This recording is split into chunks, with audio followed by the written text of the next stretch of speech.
SP Smart Hybrid Schooling System announces registration open for scholarship test on Sunday, 5th of February from nursery to class 12th at Exchange Road, Jammu and Tavi Vihar, Sidra campus. Otherwise China ने हमारे 20,000 square kilometre जमीन हमारी उन्होंने हड़प ली। उनसे तो वो छुड़ा ले ना, पहले तो घास चराए चाइना से छुड़ा ले, उसके बाद यहाँ घास चराए तो गांव का अपना उनका हक होता है ये। और जो लोग इतने सालों से रह रहे हैं, अब कहते हैं अमीर गरीब, जिनके पास 10 मरले जमीन है, जिनको कल खजीवारा में बाकी जगहों पे जहाँ इन्होंने अनंतनाग में, यहाँ श्रीनगर के अंदर, करण नगर में, बाकी जगह पे जहाँ इन्होंने कल डिमोलिशन किया, और इवन फॉर दैट मैटर नीडोज, ये तो आज के लोग नहीं है, ये तो बहुत पुराने महाराजा के टाइम से इनके पास ये जमीनें हैं। तो आज अमीर और गरीब के बीच में फसाद डालना चाहते हैं कि ये जी हम अमीरों को कर रहे हैं, जो बेचारे 6-6 मरले पे जिनके मकान हैं जो तोड़े जा रहे हैं, चाहे बटंडी हो, चाहे कश्मीर हो, चाहे जम्मू हो, चाहे बॉर्डर का इलाका हो, तो वो कौन से अमीर लोग हैं? और ये अमीर गरीब का क्या है? पहले तो हिंदू मुसलमान को लड़ाया, उसके बाद गुजर पहाड़ी कर दिया, शिया सुन्नी कर दिया, अब अमीर गरीब के कह के लोगों को आपस में लड़ा रहे हैं। तो ये बहुत गलत है और मेरी गुजारिश है लोगों से, आप देखिए लद्दाख में किस तरह लोग इकट्ठे हो गए, करगिल और लद्दाख के। जब तक जम्मू और कश्मीर के लोग इकट्ठे नहीं होंगे तो ये जो मुसीबतें हम पे आ रही हैं उसका आप मुकाबला नहीं कर सकते। इसलिए अपने हमसाया का तमाशा मत देखो, तमाशाई मत बनो, सामने आओ और सामने खुल के बात करो। मैम, भारत जोड़ो यात्रा का क्या इम्पैक्ट रहा जम्मू कश्मीर पे? किसी और चीज के ऊपर लोकल इश्यूज है उसके ऊपर बात कहा कि हमें एकजुट होना है। अगर ये डिमोलिशन ड्राइव नहीं रुकी तो क्या पीडीपी सड़कों पे हमें दिखेगी लोगों के साथ? पीडीपी तो ऑलरेडी प्रोटेस्ट, यहाँ प्रोटेस्ट भी निकालने देते हैं। मैं प्रोटेस्ट से बात खत्म नहीं होती है ना, हम चाहते हैं कि लोगों से, आपने कहा एकजुट होके हमें बात करनी है, तो क्या पीडीपी सड़कों पे हमें उस गरीब आवाम के साथ दिखेगी? मेरी छोटी बहन, यहाँ तो सड़कों पे किसको आने देते हैं? यहाँ तो भारत जोड़ो यात्रा के लिए लोग हजारों की तादाद में उस यात्रा में हिस्सा लेना चाहते थे, उनको वहां तक नहीं पहुंचने दिया। यहाँ तो कश्मीर में तो बिल्कुल ही बात करने की मनाही है। कल तो बटंडी में लोग निकले, मगर कश्मीर में लोगों को बाहर निकलना ही उनके लिए मुश्किल है, उनको जेल में डाल दिया जाता है, उनको पीएसए लगाया जाता है। यहाँ तो ऐसी दहशत रखी है इन्होंने। मैम, आज सीता निर्मला रमन ने लास्ट बजट जो है वो प्रोड्यूस किया, आप कैसे देखते हैं इस बजट को, जबकि उनके अनुसार ये पीपल फ्रेंडली बजट है? देखिए, वही बजट वही है जो पिछले 8-9 साल से आ रहा है। टैक्सेस बढ़ गए हैं, जो वेलफेयर स्कीम्स हैं जिसपे पैसा खर्च होना चाहिए था, सब्सिडीज पे जो पैसा खर्च होना था वो उस पे पैसा खर्च नहीं हो रहा है। जो इनके कुछ क्रोनी कैपिटलिस्ट हैं, जो बड़े बड़े बिजनेसमैन हैं, उनको उनके लिए सारा टैक्स जमा किया जा रहा है। ये क्या हो रहा है? ये शोर मत कीजिए, आप बात करने दीजिए।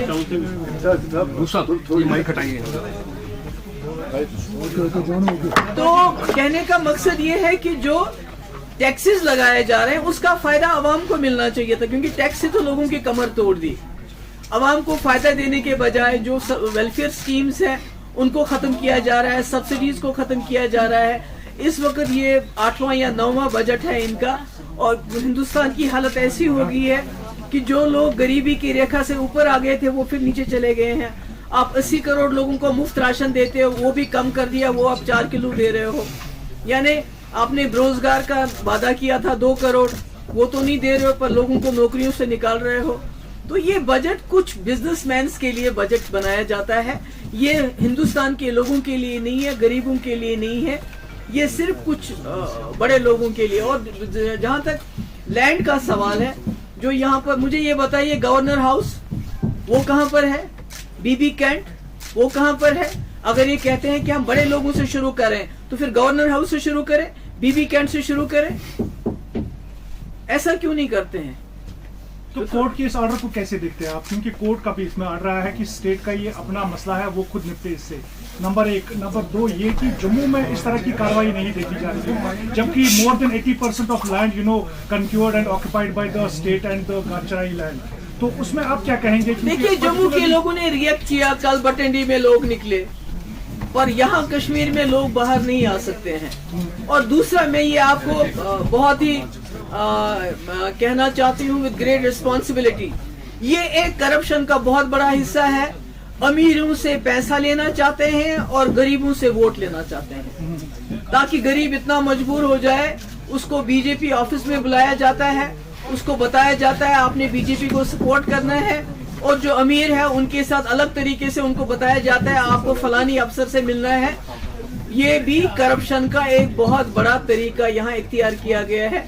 पहले यहाँ नौकरियों में बहुत बड़े पैमाने पे करप्शन हो रही है, और आज जमीन को लेके ये अमीरों से पैसा लेना चाहते हैं और गरीबों को बीजेपी के साथ जोड़ना चाहते हैं, और साथ साथ लोगों को अप्रूव करना चाहते हैं। मैम आपने आपको नहीं लगता अभी जो एक बात सिचुएशन इस वक्त जम्मू कश्मीर में बनी हुई है, इस सिचुएशन में अगर इलेक्शन होते, आपको नहीं लगता जरूरी बन गया है एनसीपीडीपी का एक साथ लड़ना? चलिए छोड़ो, कोई और मैम आपने कहा आप पूछिए, आप बताइए।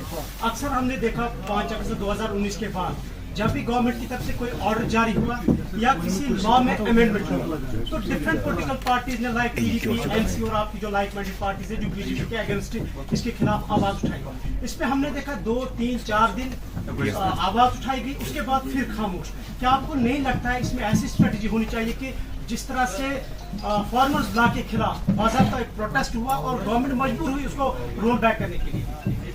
वही तो मैं कह रही हूँ कि लद्दाख में करगिल और लद्दाख के लोग इकट्ठे हो गए, जम्मू में कल बटंडी के लोग निकले, उन्होंने रोका, मगर जब तक जम्मू और कश्मीर के लोग, खाली कश्मीरियों से बात नहीं चलेगी, जब तक जम्मू का डोगरा और कश्मीर का कश्मीरी इकट्ठे नहीं हो जाएंगे इस मुद्दे पे, तब तक आप इस जुल्म को नहीं रोक पाएंगे। मैम मेरा एक ही सवाल आपसे रहेगा, आपने कहा कि कल बटंडी के लोग बाहर आए, खैर कश्मीर के लोग तो बाहर आ नहीं सकते, क्या जम्मू में एक राज्य और यहाँ पर दूसरा, एक रूल वहाँ और एक रूल यहाँ के लोग क्यों नहीं बाहर आ सकते? ये मैंने आपको बोला, यहाँ के लोगों के पीछे ईडी है, एनआईए है, पीएसए है, यूएपीए है, यहाँ कोई बात करते हैं तो उसको जेल में डालते हैं। हमारी छोड़िए, आप अपनी बात कर लीजिए जर्नलिस्ट की, आप लोगों के पासपोर्ट बंद है, आप लोगों को थाने पे बुलाया जाता है कि भाई आपने ये बात क्यों कही, ये बात की। यहाँ तो पूरा जो जुल्म सितम का जो बाजार है वो जम्मू कश्मीर में बिलखुसूस वादी में गर्म है, तो लोग बाहर कैसे निकले, बात कैसे करें? मैम अपोजिशन का कहना है, कोर्ट का जवाब पेंडिंग है, क्योंकि कोर्ट का जो जवाब आया है उन्होंने कोई भी इंटरफेरेंस नहीं दिखाई है इसमें। देखिए मैं कोर्ट पे तो ज्यादा कुछ कह नहीं सकती। मैं जो किरण रिजिजू जिन्होंने बोला कि भाई जो अदालतें हैं उनको जो है क्या करना चाहिए, तो यानी कहीं ना कहीं जो हमारे जो इंस्टीट्यूशंस हैं, चाहे वो मीडिया है, चाहे जुडिशरी है, उनको भी कोशिश की जा रही है सब्जुगेट करने की। मैम अपोजिशन के लीडर्स का कहना है कि ये बजट जो है पीपल फ्रेंडली इसलिए बनाया गया है कि इलेक्शन होने वाले हैं और इसमें उसका माइलेज फ्रेंडली नहीं है। टैक्सेस बढ़ाए गए हैं, जीएसटी बढ़ाया गया है, आम गरीब की जेब से पैसा निकलेगा और जो बड़े इनके दोस्त हैं, बड़े बड़े बिजनेसमैन हैं, उनके पास जाएगा। कोई सोशल वेलफेयर स्कीम्स का पैसा नहीं बढ़ाया गया, कोई सब्सिडीज बढ़ाने के बजाय खत्म की गई। गैस की कीमत 1200 रुपए है इस वक्त, तो है तो क्या? तो आपको लगता है कि ये